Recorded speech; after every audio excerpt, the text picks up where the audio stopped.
Hello, everybody, and welcome to a special pre-record of the Long Run Show. Because us three that you're watching us, I'll come on to your podcast. We're all in Chicago, which is awesome.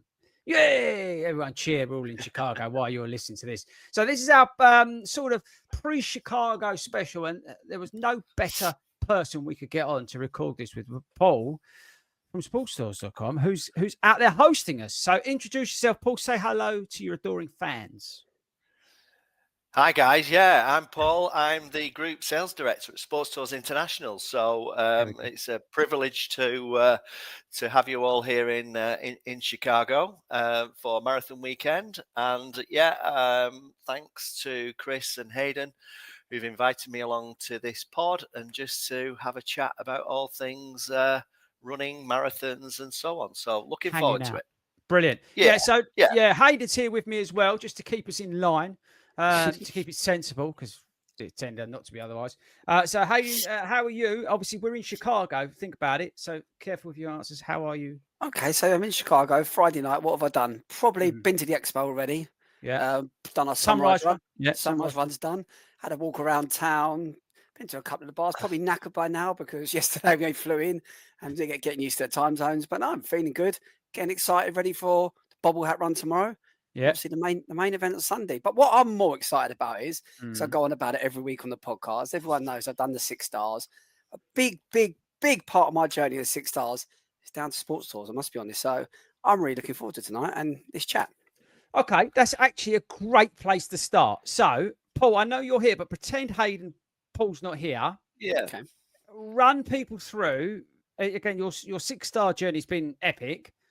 It's not something that's been handed to you on a plate, and that's not to overgo anybody. You've gone out there, you've paid your way to do it, you've qualified and things like that. But let people know how Paul and his team have sort of helped you achieve your goal of doing those 6 stars as well. Absolutely. My first race abroad ever was done the Berlin Marathon back now in 2022. And that's just Sportstours. Went in the ballot, didn't get in. Really gutted about it. Thought I'd really like to go abroad and do a race. Marathon would be brilliant. I want to get this majors underway. London was done. Come across Sportstours, saw what they'd done. I actually thought at the time it was actually really reasonable in comparison to paying for the race anyway. So yeah, I went with Sportstours, and that was the start of it. Berlin, then Chicago, I got in the ballot. And then when was my next Sportstours? Well, after that, New York. New York with Sportstours come up. No chance of getting in the ballot, it seemed. So I had a great experience before Berlin. Thought, I'm going to go with Sportstours again. So we went with them again. And then early this year, a few months ago, I went with my wife, Louisa. I was sure we'll talk about this later on, but she isn't quick enough to qualify for Boston. So one of the only ways in was either by a charity or for a Sportstours company. And luckily enough, we had enough credits with Sportstours where we've given them all our money, sold our house, sold everything, given out everything, and we've given Sportstours. So Louisa got in with Sportstours for Boston Marathon this year. So yeah, absolutely been a big part of the journey and fantastic part of it as well. And you've also done separately, because I do want to touch this as well, the super halves as well. Is that how does that work? I've done the super halves. 5 of them I've done on my own. I've only got the one left to do next year, which is Berlin, and that is going to be my first one that I'll be doing with Sportstours. I think Sportstours only took up the super halves earlier this year or late last year. So yeah, that's right. Yeah, they've got busy. Yeah. So yeah, I'll be doing that with Sportstours next year in Berlin. So I've actually done Berlin with Sportstours twice now, because we've done it with yourself last year. So last year didn't get in the ballot again. Knew it was the 50th one. Really wanted it. Sportstours is there at the door knocking. So yeah, with Sportstours again there. So it's been a really good journey with them. What I would say is, when you said though about the fact how excited you was about doing Chicago, I thought you was going to mention the fact that you were doing it with me and not about the Sportstours. To be honest with you, but anyway, okay. So Paul, let's introduce everybody. Kind of hopefully now knows what you guys do. But how did it all come around? How's it grown to be like the monster that it is, where people basically, if you want to do the world majors and like the super halves and couple other bits as well, come on that, and you can't get through the ballot systems or qualify anything. How did that all come about? How did this brilliant idea, because it is a brilliant idea, come about? Well, essentially, and this is where I get hammered by all my teammates, because I famously love to talk about the history of Sportstours International. And, you know, one of the things that they make me wear when I'm doing an induction course. 1973 that he's holding up on the pod. 1973, and then I've got to walk around with my 1973 mug. But essentially, to explain, our founder was a guy called Vince Reagan, who was an Irish international marathon runner. And Vince was a fireman here in Manchester, and as a runner, Vince discovered the New York Marathon, and in the early 70s, the New York Marathon was in its infancy, fascinating marathon, and so on. So Vince decided to take himself and 6 of his mates across to the New York Marathon. And of course, it was a rip-roaring success. When he came back, he was in the local newspaper. Everybody wanted to get more information. And on the back of all that, Vince decided to set up what was probably the first international tour operator in the world. And it's quite interesting. I find it interesting because our team, our ops team, have an Excel spreadsheet, believe it or not, with every single year since 1973 and the number of runners that we take to the New York Marathon. Wow. And today we've taken over 36,000 runners to the New York Marathon. Wow. Right. Wow. So yeah, so Vince started it all, and we've got Vince to thank for the business. So we're over 50 years old now, and we've gone from strength to strength. We're probably one of the world's largest tour operators in the world. And just to explain to your listeners what a tour operator is, and we'll use the Abbott World Marathon Majors on this, is that every single event has a field size, doesn't it? So let's pick on New York. So they've got 55,000 runners at the start line, and that start line will be broken up into general ballot runners, charity runners, good for age runners. This year they've got the Wander Age Group Championships, but they also have what's called an ITO program, or International Tour Operator Program. And what New York do is they sell entries to tour operators like ourselves all around the world. And there is a set number of entries. And on an annual basis, we apply for those entries. Right. And then once we get those entries as a tour operator, as a condition of sale, we have to package that with a hotel. So we package the entry with a hotel, and we market it and we sell it, and basically fulfill our obligation on an annual basis through there. So as part of my role, I'm honoured, really, to say that I am responsible personally for the London Marathon International Tour Operator Programme on behalf of London Marathon Events. So I sell London Marathon entries to tour operators around the world. So being a tour operator in our wonderful running industry is quite an interesting space to be. So hopefully we'll get to chat about the new World Marathon Majors and the. Well, I tell you what, let's. So can I just ask a question? Because it's really, really prominent. What Paul just said.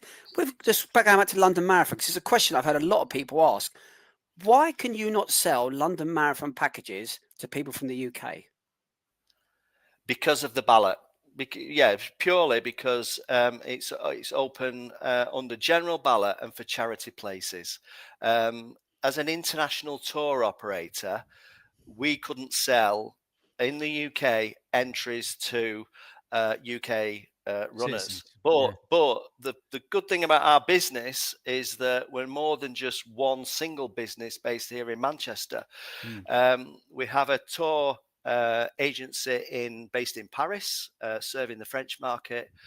We have an agency in Dublin serving the Irish market, and more latterly, in the last 12 months, we've established a US international tour operator business, so we can sell London Marathon entries in all those 3 territories, essentially. Amazing, isn't it? Yeah, I was going to say, you mentioned the new ones. I think we dive straight into that because we're recording this as basically, let's say, Sydney's happening, right? It's literally, I think, Paul, you're going out there, yeah? Yes, I'm going on. So, I mean, it's literally like coming up. So, firstly, how excited are you for Sydney? And sort of secondly, what's the sort of uptake been for that? And what's your feeling about Sydney, really, in general, in terms of like what's coming people's way? It's mega. It's fantastic. There's a huge amount of interest for Sydney. And what I find in my job, in my role, is very much the demand outstrips supply, and we can talk about that across a lot of events, and that was exactly the same for Sydney. There's a huge appetite for people to run Sydney. I think we've got just over 450 runners going out to Sydney. Wow. From across our 4 territories. I think it's fair to say we could have sold a lot more entries should we have been given those entries by the organizer. And yeah, we're super excited about it, really excited about it, because I think I'm right in saying, aren't I, that this is the first marathon major in the Southern Hemisphere. Yeah. Everything's Northern Hemisphere. Yep. So that region, again, with my London hat on, I've seen a lot of demand from Australasia, Asia, those territories for events, and I think it's only fair that we should share the love around the world, and they should have their own event within the Southern Hemisphere. So I've never been to Australia before. I'm super excited about going down under. It's a long way. It's an adventure, but that's what international travel's all about. And again, we're blessed, aren't we, in this industry that we can get to travel, like Hayden will no doubt talk about Tokyo for hours and his experience there as part of his 6-star medal journey. So it's tremendous, really. It's really, so yeah, I'm super excited. It's captivating in a way, I think. And I think because of, with travel and things like that, how more accessible, it's still expensive, but accessible it's become. I think obviously the demand post after COVID, where people now, really want to get out and travel. I think, the fact that they've added that, we spoke about it on our last podcast. Hayden and I do like a specific marathon one. And we was talking about Sydney, we was talking about Chicago and Berlin, but mainly Sydney, and how awesome it's going to be. Like, I think Hayden? I think it was 30,000 marathon runners, 50,000 in general. And obviously they're looking to increase that as time goes on. But as you say, it's just, I mean, I've been to Sydney a couple of times. It's an amazing place. I think it's going to be epic to see Sydney come out, which is, it's not the biggest place in the world. You think Sydney is, it's not actually that big when you're there. It doesn't feel massive. So I think it's going to be really, really cool to see how sort of the people of Sydney come out. And I know it's an early start, but get out and celebrate running that weekend. I think it's going to be amazing to see. It really is. Yeah, we've all got to be.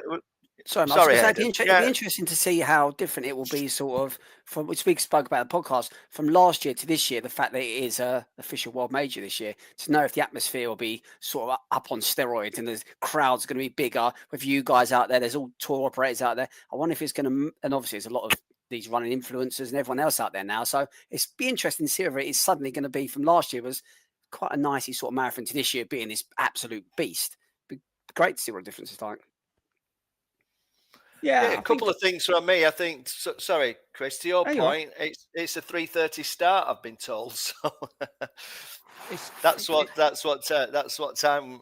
Sorry, in terms of breakfast and fueling and so on. So it's really early morning. But just quickly, I think I've heard, and I'm looking forward to experiencing it, that the finish line is of epic proportions with the Sydney Harbour Bridge and the Opera House and so on. Apparently, the finish line is absolutely sensational. So, really we was talking about this, Paul, funnily enough. I think on that podcast, we was talking about it, me and Hayden.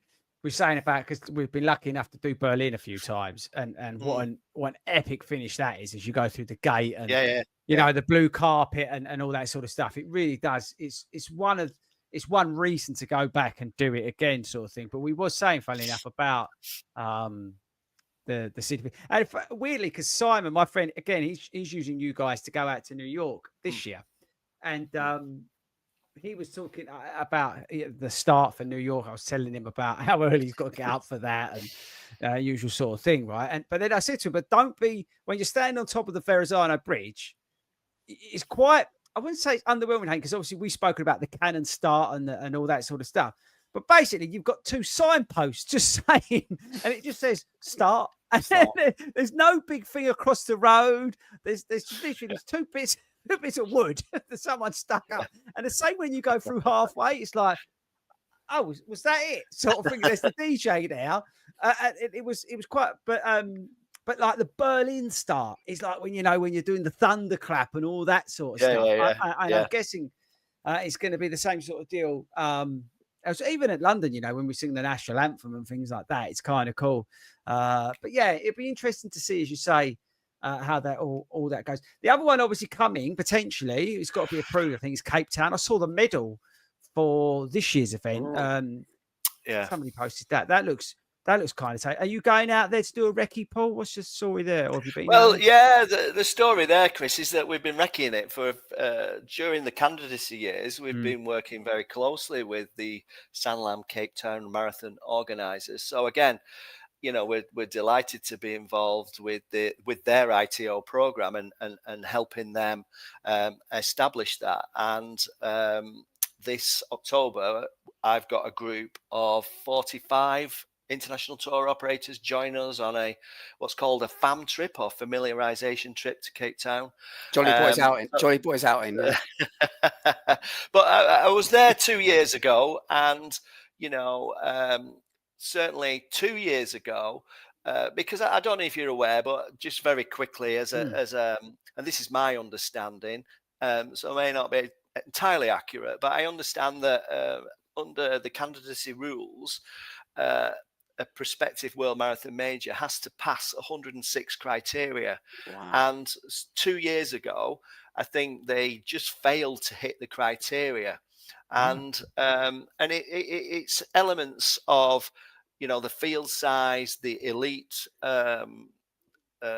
field, and also what was an issue in Cape Town was that on race day, unfortunately, a lot of runners park their cars on the course near to the finish line. So that's a big no-no, as you can imagine. So absolutely. So I know that, speaking to the organisers last year, they made huge efforts with the local community, with runners, creating more. And this is the point of candidacy years, so that you hone and you make the event world class ultimately. So I was delighted to see and hear last year in 2024 that they passed all the criteria, that they'd established an elite field, and they'd got rid of the problems. But it truly is. Have you been to Cape Town? Have you? One place I've not been, I think. It's absolutely beautiful. Really? It's a stunning place with Table Mountain on one side and the ocean on the other. That is sensational, and the colour, the music, and it's just a different kind of vibe, Cape Town. So again, they're sold out. So they have got a full field size. They will have a very good elite field running. So, yeah, everything about it has got World Marathon Major attached to it. So, hopefully, fingers crossed, the announcement on the 5th of November in New York that they've passed the third candidacy year, that will mean that they will be the 8th World Marathon Major, and that event will take place in May of next year, which, if you think about it, November the 5th to May only gives everyone 6 months in which to, so there's going to be a big rush, isn't there, for places, should, as I say, fingers crossed, Cape Town gets accepted as the 8th World Marathon Major. Right, I'm going to put you on the spot. Which one's going to be the 9th? Shanghai. That's what Hayden said. Yeah. So again, fortunate enough to go to Shanghai last year to see it. Without doubt, in my opinion, it is a world-class event. It's, again, my understanding, government owned. The organization from the Chinese is absolutely first rate. Shanghai is, again, from a cultural perspective, from an interest perspective, astonishing, really, as a place. But you'd like it, Chris, because in terms of all the different brands that exist that you don't recognize, when I walked through the expo last year, with the exception of Nike, who were the apparel sponsor and main sponsor, and Volvo Cars, who were the that's random kind of Volvo Cars. Every brand that and you have never seen an expo like it in terms of displays, stands, just off the scale in terms of digital. Yeah, Yeah, it was just immense, really. So I know what you mean. yeah, so it was. Yeah, there's no doubt in my mind that they with their population won't have a problem getting a field size, and they've got some wonderful hotels. It's very reasonable. We've started to put it on sale actually for 2025 just very recently. Wow. So just to give you an indication, I think, and this is staying at the Regis Hotel where I stayed, which is a sensational hotel. I think it's £999 for 4 nights, and the race entry is currently something like £230. So I know it's a candidate. I was going to say, Hayden, that's got Hayden written over it. Went to go get my wallet. He's on that. If there's any listeners or watchers who fancy doing something completely different, Wow. I would, in terms of just experience, because not a lot of us have got a good reason to go to Shanghai. I've been there. But I've been there. And I would say I went to this McDonald's and it was an experience. I did. I've been everywhere I go. I went to Tokyo. It was a real experience. I went there, Paul. I don't know if you remember. Do you remember when China had the Olympics first time or whatever it was? Yeah. I was there before the Olympics, so it was still sort of not coming of age, but you still had a lot of the older stuff, and they were doing all the work for the Olympics when I was in Shanghai. And even back then, it was like, it just blew my mind. Like you say about the technology, like you think, right, you walk in, and there's no disrespect, but you walk into the London Expo, it's still the old stands and all that sort of stuff. I can imagine what you're saying about, like, it must just be so awesome now, like in terms of the advances they made. That would be. I'd sort of agree with you with that. The only thing that gives me a bit of doubt is, no disrespect to them, but of all the expos I've been to for all the majors, I've been to a few of them a few times now, and Tokyo for me was the worst. It was really. I give them their credit; it was just over COVID. I think that's probably. We were doing COVID tests actually inside the expo. You had to have a COVID test inside the expo. So but the rest of it was awful. They've run out of all t-shirts, jackets, and the first day. It was terrible. It probably was COVID. Yeah. But it was COVID. Yeah. Paul, I've got a question. Sorry, they've worked hard to rectify that, Hayden. Certainly this year, because I agree with you. That year you're talking about, there were queues, weren't there? They ran out of merch. So there's been a lot of improvements there. But it's we've all been to a lot of expos. So expo experts, yeah. Next question, Paul, and then I want to get into how it works in terms of getting places and stuff. But because we was arguing about this. South America, I think, needs a major because it sort of needs one. We was debating because obviously the Mexicans, when you do any of it, they're always amazing in terms of support and the Mexican runners. But at the same time, obviously Brazil would be awesome. If you was like World Abbott Majors, where would you probably sway at the moment in terms of putting on a marathon major in South America? Where would I? It's a great question because, again, with my role with London, I facilitate a lot of. I know what the interest is and the demand is from South Americans and the tour operators for places. And you're absolutely right. The Mexicans are absolutely mad for marathon running. And one of my favorite, I shouldn't say this, but one of my favorite ITOs is a guy called German Silver. And Herman Silver won, I think, the New York Marathon twice on the bounce, finished on the podium in London. And he's such a lovely guy, and he absolutely loves running. And Herman has an agency over in Mexico.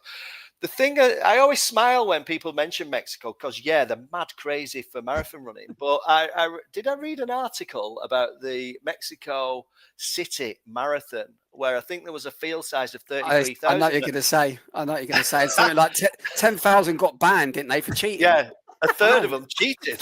Used subway and taxis to get to the finish line. Outrageous. So they were probably after a Boston qualifier, of course. But so it can't. Mexico City, never been, so I can't really comment on that. In fact, I've never been to South America, but the Argentinians, Buenos Aires, option, and of course Rio would be fantastic. I know. That's what we said. Rio de Janeiro. Rio sounds very Doesn't it? tempting and appealing, Doesn't it? Yeah. Yeah, But yeah, South America, who knows? Who knows? Who knows? Right. So because I do want to also, I know I've just looked at the time, batting through this. I do want to talk about super halves real quick, but Yeah. just how does it work, right? Because I think 30. I just want to put Boston to one side because I just want to touch on that briefly, but I'm really interested. So I'm new to running, and maybe I've done Edinburgh. I've seen how awesome it looks to come to Chicago, like we're doing this year. Yeah. How does it work? You try for the ballots, don't you? And most of the time, like I'm in the Tokyo ballot, chances are I ain't getting in, right? Yeah. So I put, and then so I come on to you guys. How does it work? Because I know you can reserve a place even though you're in the ballot as well, right? Explain that side of things if you don't mind. Yeah, so in advance, we offer what's called a pre-registration, which is fully refundable, and that basically guarantees your entry. So behind the scenes, and we'll take Tokyo as an example because Tokyo's fairly simple for me because we're very fortunate to get a similar number of entries year in, year out. So I know how many entries we're going to get, and so we know how many pre-registrations we can sell because we'd never sell more pre-registrations, which are guaranteed entries, than we would have entries. And of course, as one of the benefits of our history is our knowledge and understanding the demand for races.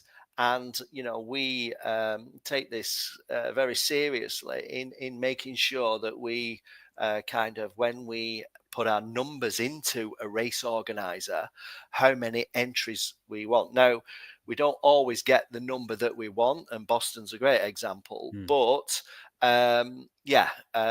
we put a lot of work into that. And of course, we've got to tie that in with all the accommodation, all the contracting of accommodation, because when you've got hundreds of runners, again, knowledge, experience dictates the accommodation numbers that we take, the number of hotels. So, for example, here in Chicago, we've got 4 hotels. In Berlin, we'll have 9 hotels because that's based upon past history and so on. So that's what our operations team do very, very well. And we're in the fortunate position in so much as that we always sell out of entries. And I think it's fair to say that one of the challenges of our industry is there isn't enough entries to satisfy demand. And because as you've seen, as I've seen, certainly since post-COVID, the demand to tick off these wonderful events has just gone from strength to strength, essentially. So that's how we determine. And if you can imagine all the tour operators going to New York Roadrunners and putting the numbers in, I know that New York Roadrunners are oversubscribed with the number. They cannot satisfy the demand. I'm the same with London. I get all the tour operators asking me for London numbers. And this year I was over 50% oversubscribed. Wow. So I have to have a lot of conversations with people saying, I know you've asked for this many, but I can only give you this many because I have to share the entries, so to speak. So yeah, that's kind of very simply how it works. Yeah. Interesting. So just on Boston, because I think as some people, I would say the majority of people probably can't qualify, won't be able to qualify, even though it's their dream to do the 6 stars, right? Because the qualify's there and for a reason, and it's great, right? But at the same time, people do want to do it. How does Boston work for you? Because it's a little bit different, isn't it? You, as you say, you get a limited number, right? Is that, or how does it exactly work? Yeah, and it's no secret, and I'm prepared to say we only get 50 entries for Boston. Wow. Boston has traditionally a small field size compared to all the other marathon majors. I think it would be, say, half of New York's field size, wouldn't it? Was it 27,000? I think it's 28,500 or something. 28,500 versus 55 for London, 55 for New York, and so on. So that's your first problem, in so much as that the number of entries are halved. And our contact who operates the international tour operator program is being, has got an issue because she can't satisfy demand for entries, because I think I'll go on record and say that if we could, we would very comfortably, because we understand the demand, buy way over 1,000 entries for Boston. Wow. Just to satisfy Yeah, everyone, yeah, because yeah, yeah. we understand it's a unique situation, Boston. And believe you me, every opportunity that we get, whether it's Abbott, whether it's the Boston Athletics Association, whether it's our friends and colleagues at London Marathon events, we lobby hard to explain the situation of this, the difficulties that we have, because again, with all due respect, a lot of our runners aren't, fast runners, so No, to speak. fair enough. We're everyday runners, aren't we? Yeah, yeah, yeah, yeah. And crikey, I was looking at the times for 80-year-olds, and there's it's I absolutely get it. So it's very difficult, and as I say, in context with the number of entries that we have for Tokyo, Berlin, Chicago, Boston stands out, and what we do and the way in which we try and do it as fairly as possible, and we've just gone through this process recently, is that we award Boston Marathon entries dependent upon loyalty to Sportstours It's great. International and the Yeah. number of entries. That's the only way we can do it. I wouldn't want to do it via a ballot. No. I wouldn't want to do it on a first come first serve basis. But all I want to do is get out the message that we try really, really hard to lobby all organisations and explain to them that we want everybody's 6-star journey to be fabulous and not be stressed about potentially getting a Boston Marathon place. No, So, fair play to you. but they're literally like hen's teeth or gold dust. The rare commodity is a Boston Marathon International Tour operator entry. But you mentioned that the sort of getting the loyalty points, and one great way of doing that, which leads nicely onto it, is the super halves, right? Which are relatively new for you. Yeah. Hayden, just explain what the super halves are to anybody who doesn't know what they are in 3 seconds. There are a series of half marathons around Europe in major cities, and up until the year before last, they were very accessible to get into. They were quite easy to, but they've just taken off in popularity. Once you complete all 6, a bit like the majors, you get a great big heavy weighted medal to say you completed the 6. So it's on the same level sort of thing as the majors, but it's just 6 halves within Europe, and now they are getting so difficult to get into. So they're getting oversubscribed, and if you can't get in that way, you can now, right, Paul, come to you guys and get some entries. Is that how it works? That's right. It's the same principle as the Abbott World Marathon Majors. Each super half has an ITO program with a set number of entries that they sell to us, and then we package up with accommodation. So Hayden's absolutely right. The medal is spectacular. I got my hands on one in Berlin last year, and it really is something special. But to the point, just to describe demand, and we'll pick the Copenhagen half. Last year, they had a field size of 10,000, and on the day that they went live on sale, they had 40,000 people on their website trying to book an entry. So it's just boom, within an hour, they've all gone. So therefore, people start to panicking. And I think it's a really good idea by the organisers to drop the concept of, in order to get your super half medal, you have to achieve all 6 races within 60 months or 5 years. They've dropped that policy now. So again, this is be interested to get your views on this, on the Abbott World Marathon Majors as well, about the length of time it can take to fulfill your journey. And it's the same for the super halves, is that excuse me for the pun, it's a marathon, not a sprint. And you people have got time. There's no need to panic. That said, currently on the Sportstours International website, you can pre-register for a guaranteed Copenhagen half place. as you can, Lisbon we've sold out already, so we've stopped and just selling accommodation. I feel sorry for the people that have booked that.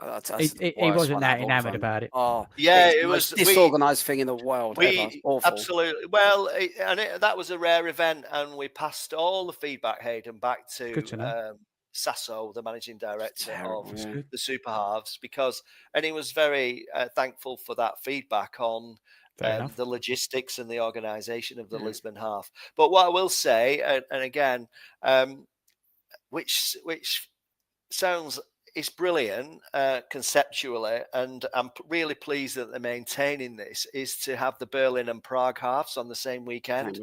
Brilliant. And so that coach trip from Prague on the Saturday night to Berlin with our guys will go down in history. You know, it was a brilliant event, and people really, really enjoyed it. It was a real, challenge, back-to-back half marathons, and people really, really loved the concept. So, yeah, you're absolutely right, Chris. The super halves go from strength to strength.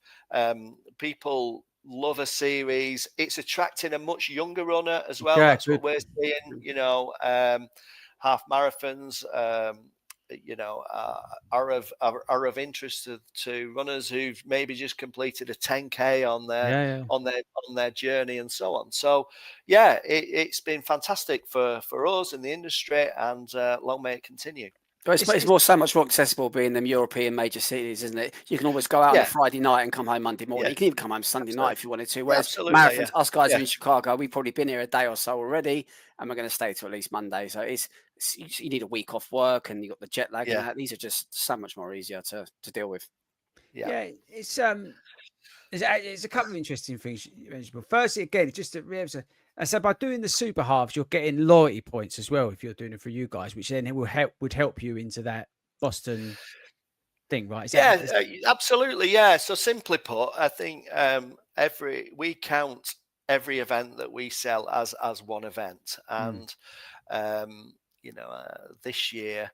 Again, I'm happy to go on record and say this, that the number of events that someone would have needed to have done with us was between 8 and 9.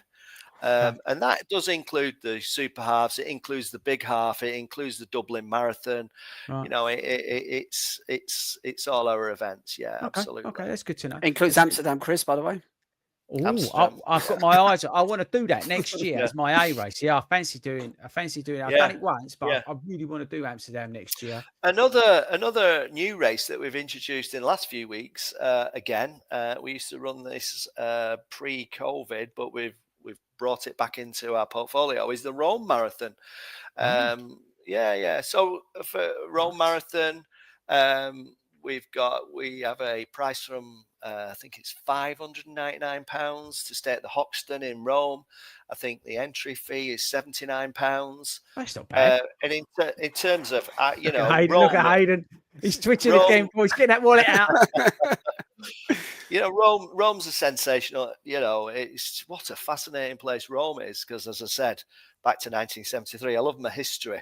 So Rome is brilliant. Like, you think that's where the world started. So again, that's another event. So that's simply how it works. And that's interesting. We'll just keep banging the drum for more entries so that we can reduce that threshold. So the last thing I want to bring up, actually, and you touch on, I think it's a great way to finish the show, actually, is about the marathon, not the sprint. Because I think at the moment, through social media, rightly or wrongly, and I think social media is a good thing in some respects, highlighting these races and making it feel a little bit more accessible than it used to be. But there is that tendency out there that everyone's, rushing to go out and do 6 stars, rushing to go and do this, doing, this and that, and that kind of thing. And I think, and Hayden, actually, to be fair to you, you done them relatively quickly as well, right? I'm guilty. Yeah. Yeah, you paid your way through it, much to Paul's happiness. But you paid your way through it, right? But I think there's something quite sounds stupid, but beautiful or lovely about the fact that there's that journey of going around the world in your own time, when you can afford it, and doing it, and that journey of ticking off these things. Now, whether that's the super halves or whether it's, you know what, like, well, I fancy doing a marathon in Rome. I fancy doing, you know, something down there. And then, oh, yeah, Tokyo, Shanghai, you know, these sort of stuff, that journey where you can take your running, probably maybe bring your family along as well, you know, that sort of stuff, or maybe not, whatever, or you, however you want to do it, but you can spread it out. I think with the fast paced world we live in, everyone's rushing out to do everything. I think one of the amazing things is actually just take a step back and just go, you know what, I'm going to enjoy this process. And when it does come that you complete whatever it is you're looking to do, I think it makes it a little bit more sweeter. Do you know what I mean, Hayden? As I said, somebody who's rushed through them, not, you know, a negative way, but you did, didn't you, right? Yeah, no, I did. Yeah, and I was lucky enough that I was able to time qualify for 2 of them, and I got in the ballot for 2 and done Sportstours for 2. I'd also like to, just before we go as well, there's something, another side of Sportstours that some people listening might not even know about, and Paul hasn't sold it. He's not a good enough salesman, but I will sell it for him. Sportstours. It's not just about getting into the race. So people are sitting there thinking, I can't get into Berlin. How can I do it? Sportstours, I'm going to pay the money. It's not just about that. It's a trip. It's about the security. So when I went to Tokyo, me and my wife both got in on the ballot for Tokyo. We were both so lucky. Both got on the ballot. I looked up to see where Sportstours were staying because I was thinking Tokyo's the other side of the world. I don't know anyone or anything. And I knew what hotel you guys were staying at. So I thought, you know what? I want to be part of this and I want to be staying at the hotel. You've also got to talk about the fact that the trips that you put on, the after parties. I've had some cracking after parties. The Chicago one last year in that country music bar was honestly the best party I've been to. The big one in Berlin, the big that was good. Oktoberfest thing. And as you've got all that, it isn't just pay your way and get the race, see you later. You provide that support. You provide a safe place. You provide reps, like a holiday rep. It's almost like booking a holiday and have a holiday rep there. I've been on loads of trips with so many of them. You get to know them personally as well. And I think that side of Sportstours is very much underplayed, whereas a lot of people, like Chris said, are thinking, rush out there, get a place, just go with Sportstours and that's it. It's not. It is. Yeah, it's absolutely. And I think, we could talk for a while on this, but absolutely, post-COVID, we've really worked on our touch points in terms of creating memorable experiences for our runners. And you're absolutely right. And in Chicago, you know, I'm super excited. Over the last couple of years, we've used a place called Bub City for our post-race party. Brilliant. This year, it's at the House of Blues, which, you know, the Waffle Towers is directly. And if you go online and look at House of Blues, what a sensational place that looks, you know. In New York, we take out the whole of the Hard Rock Cafe in Times Square for over 1,000 runners. You're right. We take out the Beer Keller in Berlin. Brilliant. This year for our US runners, we hired out the Dorchester and in London, and that hall. So you're right. We've really, really worked on the full experiential weekend, from the pre-race briefs to the shakeout runs to, you know, the welcome drinks, but we do invest heavily in our reps and our ambassadors, so that they are your friends. They are there to look after you. And I need to give a big shout out. I need to give a big shout out to Julie as well, because she's my hero. Julie's on at least 3 of the trips I've been on. She's been there. She is absolutely brilliant. I love Julie. She's brilliant. Yeah, but to Chris's earlier point, and I think a lot about this. You know, I ran the New York Marathon in 2006. That's 19 years ago, and what I would say to people is that when you're thinking about the Abbott, because the Abbott 6-star medal I've been told, will always exist. Right, okay. You know, there will potentially be a 9-star medal, but I've been told that the 6 will always exist. And what an achievement! What a reflection that you can look at if you achieve, as you've done, Hayden, that 6 stars. But there's no time limit on it. And when I look back, there's a sense of frustration from me, in so much as that, what I've been doing for the last 19 years, I could have ticked off, you know, and what I would say to people who are thinking about Tokyo, and they look at, you know, plan Tokyo for 4 or 5 years time. You know, you don't have to do it. Plan it out, you know, and think about that. But yeah, you know, 1 every 2 years is going to take you 12 years. It's the same once they build in the 9. 1 every 2 years is going to take 18 years, and so on. So see it from, you know, if you're 40 years of age to 60, that block, see it as, because I think when you reflect back, and I know I do this, and this is on my kind of list of greatest achievements running the New York Marathon back in 2006 and everything related to it. And I did that with Sportstours back then. But back then it was just a bed and bib. It's so much better now. Just it is a marathon, not a sprint. And just enjoy your running and just enjoy the process, the journey. And, just brilliant. Brilliant. Brilliantly That's put, my Paul. Brilliantly put, actually. And Hayden, I do just we'll finish there, but also, big shout out to the teams of people, who work on, as you say, Paul, on the ops side, customer service. They're brilliant, and when you're out there and all that kind of thing, it's not just you say, all right, here's your bib, off you go. It's not that at all. You are getting really looked after when you're out on these things. And we don't have to say this. We couldn't care less. Yeah. We're saying this. Hayden's done it. Yeah. And he's done the 6 hours. It's true, right? It is really a big plus about it, especially as you say, even going to New York can be intimidating, right? So to have that help out there, like we've got in Chicago, Paul, you said about it, there's like a race briefing that's going on in the hotel on the Saturday for people to get to know things. And, that's critical stuff, for people who have traveled out there. They're the sort of little bits that you wouldn't necessarily get, right? So, a big shout.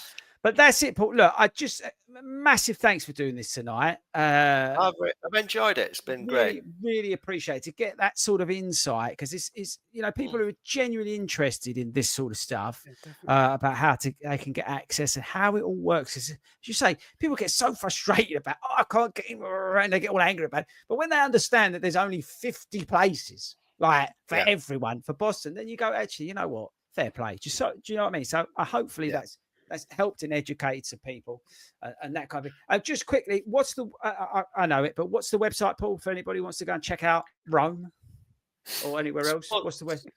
Sportstoursinternational.co.uk. There you go.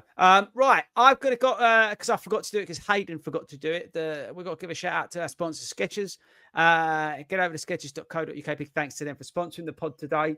Apologies, Hayden will apologise in writing to you for not mentioning you at the front of the podcast. we're worse at this. Thanks very much to Paul. Obviously, we're now going to what we're doing now because 10 wins. So this is Friday going out. So yes, tomorrow we're all doing the bobble hat run, and then I've got to go shopping.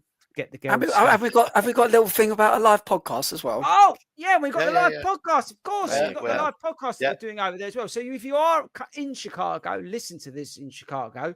Make sure you come along to the Marriott downtown and join the podcast, which has been really weird after you've just listened to this. But again, thanks very much, Paul. Thanks, Hayden. No problem. I'll play the outro. You guys stick around. But thanks very much, everybody.